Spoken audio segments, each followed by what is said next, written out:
There is always an ongoing debate in the manosphere about what women really find attractive in a man, with the black pill putting more emphasis and importance on perfect facial ratios of the male face, basically all about looks, and the red pill putting more emphasis on the game, status, and mentality of it. And there is another side, which just says interview women on what they found attractive on a man. Of course, this gets countered by the argument of women virtue signaling, so they will never give an honest answer. So we get nowhere to run to but studies that are done on the matter to possibly get an accurate image of what women find attractive on men.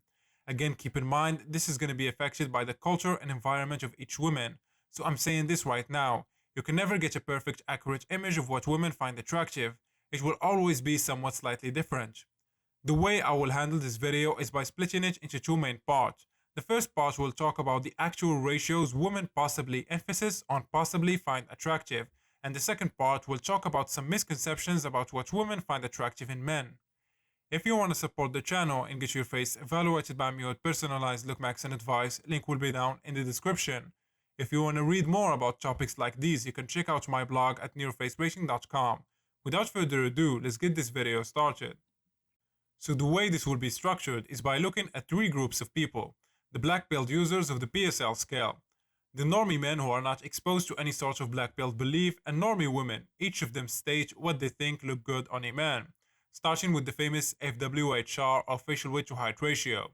So we have here 6 pictures that represent very low to very high facial weight to height ratios.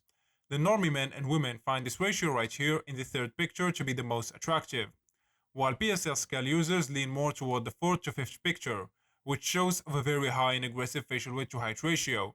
The next test is related to facial masculinity, with the normie men and women finding the first picture to be the most attractive in terms of masculinity, and with the PSL scale users leaning toward the second picture, which is more of an aggressive masculine look.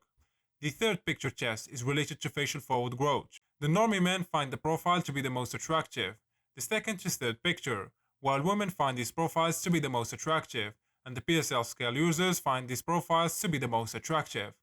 In the test of the eye area, the results are interesting, where we get to see that women and PSL scale users agree that these eyes are the most attractive: almond hunter eyes and pure hunter eyes, while normie men think that gray almond eyes are the most attractive.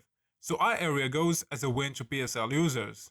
In the final test, we will look at the mid-face through everyone's crush, Ryan Gosling, literally me. Normie guys found the original Ryan Gosling the most attractive, and so did most women. About 40% of women preferred the compact mid-face morph, but only a few normie guys did.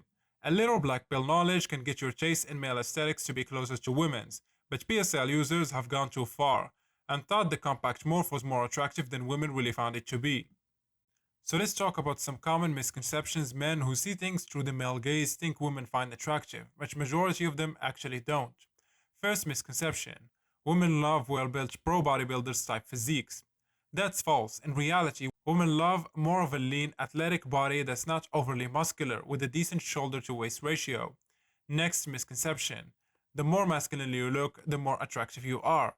That's not always the case. Masculine facial features are not as polarized as some male gaze guys believe. Pronounced eyebrows, jawline, and cheekbones are enough to qualify a face as masculine, and plenty of pretty boys show these features. Still, average levels of masculinity are preferred. Keep that in mind. Leaning towards feminine. Next misconception: body hair and facial hair increase sex appeal. Relatively few studies prove female prefer body hair, while most recent studies, especially those concerned with preferences of fertile age women, prove hairlessness is considered ideal. Next misconception is facial hair. Now facial hair is a different matter altogether, as a stubble was consistently proven as being considered the most attractive. However, it should be noted that facial hair has the ability to cover unattractive lower thirds, and since most males don't have good lower thirds, they will always be perceived as more attractive when it's covered. In short, stubble is considered more attractive not because stubble is more attractive per se, but rather because it hides a facial defect, resulting in higher perceived attractiveness. Still, differences in female preferences are not nearly as polarized as most male gaze guys would like you to think. Among the female respondents, 57% indicated a preference for men with facial hair, and 42% preferred clean-shaven faces. So in conclusion, the male gaze is not completely accurate when it comes to determining what women find attractive. And with culture at play, it makes things difficult. But this does not mean that ratios in measuring attractiveness do not work. It's just that people sometimes take things to the extreme, especially some groups. But what do you guys think? Let me know your thoughts down in the comment section. That's it for today's video. Hope you guys enjoyed it. A like and subscribe will be highly appreciated. And like usual, catch you guys in the next one.